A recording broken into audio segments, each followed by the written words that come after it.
Hello cuties, welcome to craft பகல் channel. இன்னைக்கு ரொம்பவே சூப்பரான ஒரு கிராஃப்ட் தான் செய்ய போகிறோம். அதுக்கு முன்னாடி நீங்கள் இன்னும் நம்ம சேனலை சப்ஸ்கிரைப் பண்ணலைன்னா மறக்காமல் சப்ஸ்கிரைப் பண்ணி வச்சுக்கோங்க. பக்கத்தில் இருக்க பெல் ஐக்கானையும் கிளிக் பண்ணி வச்சுக்கோங்க.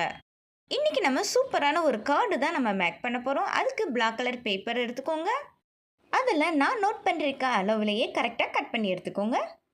நெக்ஸ்ட்டு ரெட் கலர் ஷீட் எடுத்துக்கோங்க. அதில் ஹார்ட்டினை ட்ரா பண்ணி கட் பண்ணிக்கோங்க. இப்போ அந்த ஹார்ட்டின் அளவுக்கே நம்ம அந்த பிளாக் கலர் பேப்பர்லையும் கட் பண்ணி எடுத்துக்கலாம். இப்போ நம்ம ஆல்ரெடி பண்ணி வச்ச ரெட் கலர் ஹார்ட்டினை அழகாக க்ளூ வச்சு ஃபிக்ஸ் பண்ண போகிறோம். இப்போ இதே அளவில் இருக்கிற மாதிரி இதே மாதிரி ஃபோல்டில் இன்னொன்று செஞ்சு வச்சுக்கோங்க. இப்போ நம்ம சென்டரில் க்ளூ வச்சு இன்னொன்று நம்ம செஞ்சு வச்சுருந்தோம்ல, அதை வந்து அழகாக ஃபிக்ஸ் பண்ணிக்கோங்க. இப்போ நம்ம மார்க் பண்ணுறதை மட்டும் கட் பண்ணி எடுத்துக்கலாம். இப்போ இதோட சென்டரில் ஒரு அழகான ஃபோட்டோஸ் அல்லது இந்த மாதிரி பேப்பரில் லெட்டர் மாதிரி எழுதி அழகாக ஃபிக்ஸ் பண்ணிக்கலாம். சூப்பரான ஒரு கார்டு கிடச்சிருச்சு. பாய்.